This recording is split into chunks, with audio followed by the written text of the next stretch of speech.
Aenys Targaryen was at Highgarden on a royal progress when King Aegon died. Quicksilver returned to Dragonstone for the funeral, where he donned his father's crown and was proclaimed Aenys, House of Targaryen, first of his name, King of the Andals, Rhaena and the First Men, Lord of the Seven Kingdoms, and Protector of the Realm. When his brother Maegor fell to his knees, Aenys pulled him to his feet and told his brother, "You need never kneel to me, we shall rule this realm together." Aenys presented his brother with their father's Valyrian steel sword, Blackfyre, telling him, "You are more fit to wield this blade than me. Wield it in my service, and I shall be content." It should be noted that Maegor now possessed both of House Targaryen's ancestral swords, Blackfyre and Dark Sister. After the funeral, the new king sailed to King's Landing, where the Iron Throne still stood among the rubble of the old Aegon fort and the foundations of the rising Red Keep. Thousands came to cheer their new king.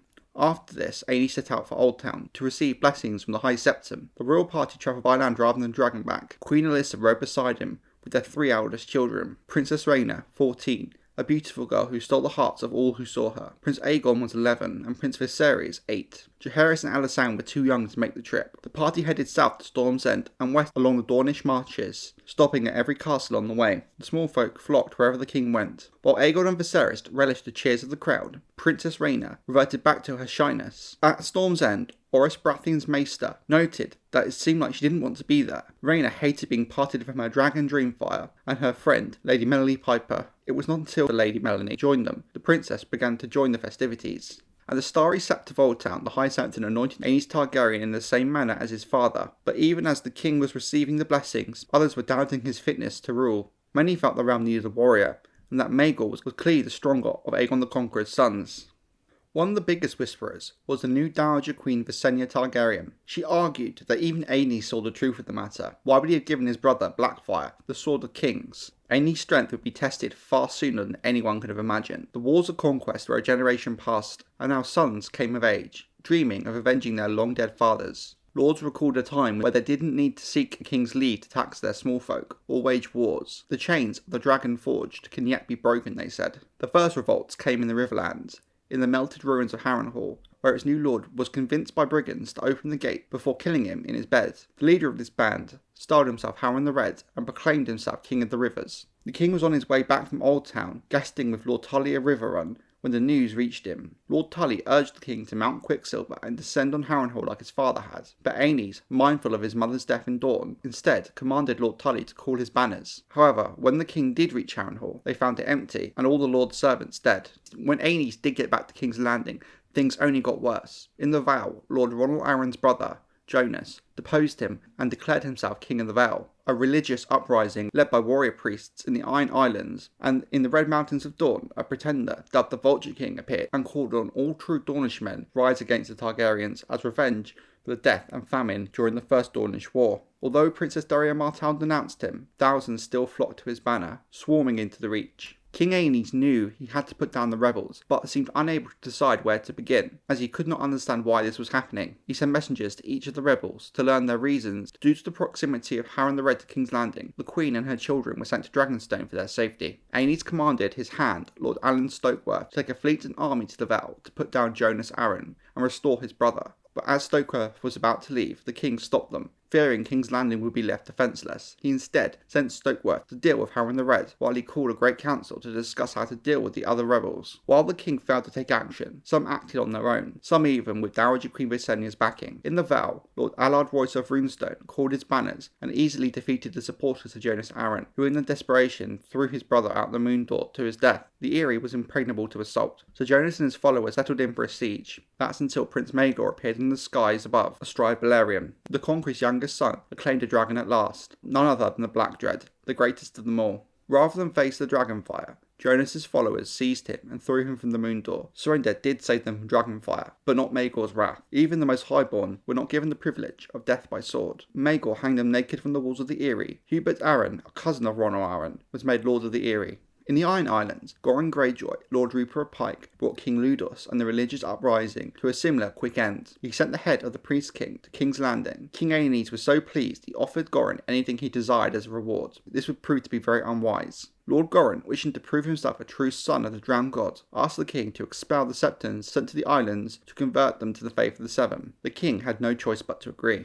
The biggest threat still came from the Vulture King and the Dornish marches. Although Princess Deria issued a declaration denouncing the rebels, some felt she may have been playing a double game and sending them money and supplies. But this is only speculation. But hundreds of knights and thousands of spearmen flocked to the Vulture King's banner. But this made him reckless, and he divided his strength. While he marched west against Nightsong and Harrenhal with half of his men, the other half went east to besiege Stonehelm, seat of House Swan. Lord Walter Will was in command of the second force. Both hosts met with disaster. Orys Baratheon, half-brother of the Conqueror, known as Orys One Hand, rode from Storm's End one last time to smash the Dornish beneath the walls of Stonehelm. When Lord Walter Will was captured, Orys told him, "Your father took my hand. I claim yours as repayment." He took his sword hand, then the other, then both feet. Orys Baratheon died on the march back to Storm's End of wounds taken during the battle. His son Davos said he died content, smiling at the rotting hands and feet in his tent.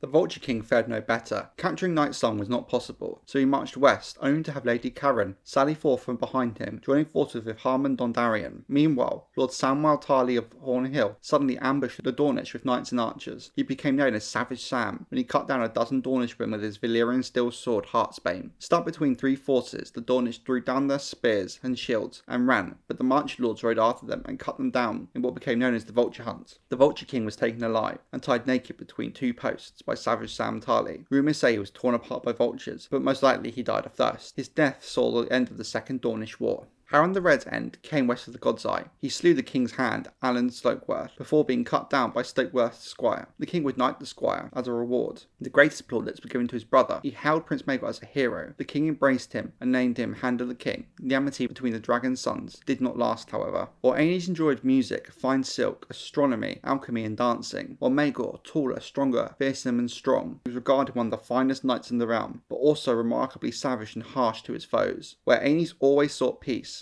always talking with soft words, Maegor would talk with fire and steel. Aenys trusted everyone, Maegor no one. The king, very easily influenced, while his brother, rigid as a rod, unyielding, unbending. Despite the differences, the brothers continued to rule amicably for 2 years, until 39 AC, when Queen Alyssa gave the king another heir, a girl, Vela, who sadly died as a baby. It's speculated that the queen's fertility drove the childless Maegor to do what he did. The prince shook the realm and the king both when he announced his wife Lady Cerise Hightower was barren. He had taken a second wife, Alys Harroway, daughter of the new lord of Harrenhal. The wedding was on Dragonstone, in the presence of Dowager Queen Visenya. As the septum refused to initiate, Maegor and Alys were joined in a Valyrian rite. All this happened without the leave of the king. King Aenys was bitterly angry, along with Manfred Hightower, Lady Cerise's father, who demanded Lady Alys be put aside. The High Septon in Oldtown condemned the marriage as a sin. Maegor remained defiant. He pointed out his father married both of his sisters, that the faith might rule lesser men, but not the blood of the dragon. But it was too late. The king was hurt, and lords across the kingdom were condemning Maegor. The king made Septon Mermerson Hand of the King in an attempt to appease the faith and exile Maegor.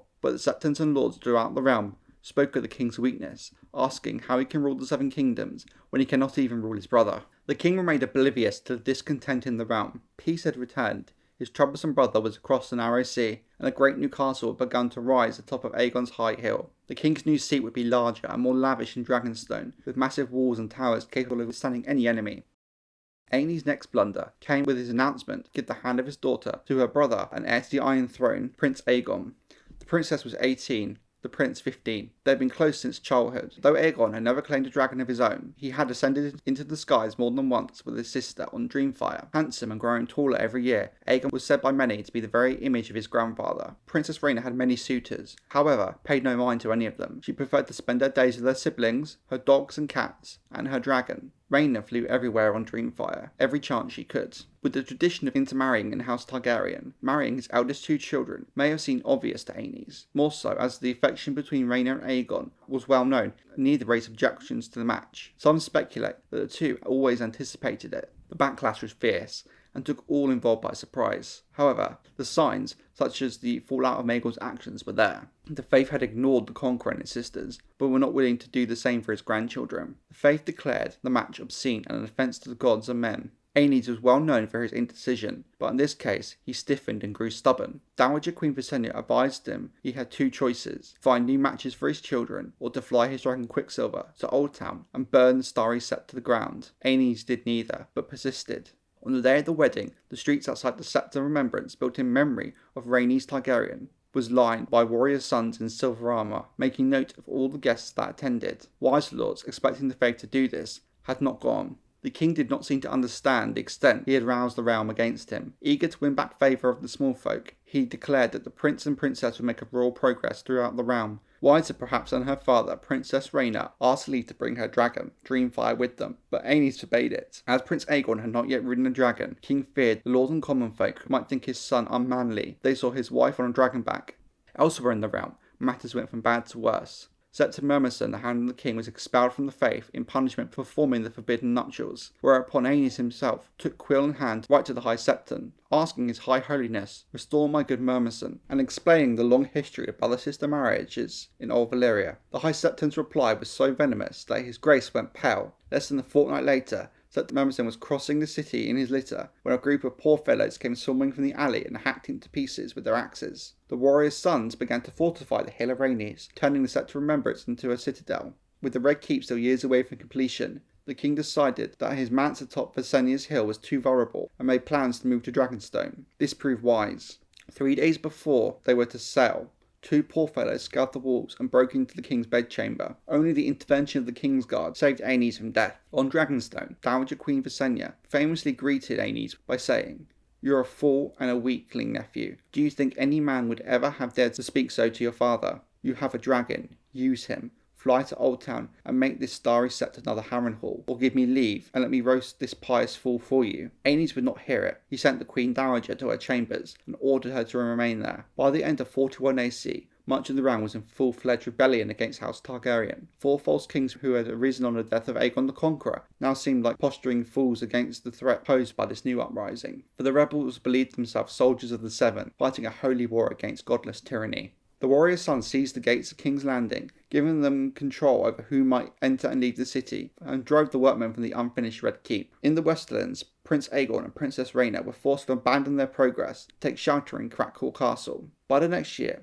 Aenys was still on Dragonstone, sick with fear and indecision. He was 35, but it was said he looked like a man of 60. He often took to his bed with loose bowels and stomach cramps. When the maces failed to cure him, the Dowager Queen took charge of the king's care, and Aenys seemed to improve for a time, only to suffer a sudden collapse when word reached him that 1,000 poor fellows had surrounded Crackle, where his son and daughter were reluctant guests. 3 days later, the king was dead. Like his father, Aenys Targaryen, the first of his name was given over to the flames in the yard of Dragonstone.